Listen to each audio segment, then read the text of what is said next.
ఆశీర్వాదం అంత తేలిగ్గా లభించదు తల్లి. అంటే ఏంటి స్వామి? సప్తమం దైవికం అంటారు. అంటే ఏంటి స్వామి? ఏ కార్యమైనా సఫలం కావాలి అంటే 7 వంతులు మానవ ప్రయత్నం ఉండాలి. 8వ వంతుగా ఆ భగవంతుడి ఆశీర్వాదం ఉంటుంది. మన ప్రయత్నం మనం పూర్తిగా చేసిన తర్వాతే భగవంతుడి ఆశీర్వాదం కోరుకోవాలి.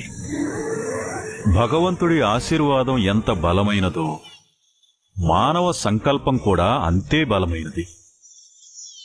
దుష్ట శిక్షణ శిష్టరక్షణ చెయ్యాలనుకున్న దేవుడుగా ఆ పని చేయగలడు. రాముడిగా కృష్ణుడిగా మానవ రూపంలో ఎందుకు పుట్టాడు?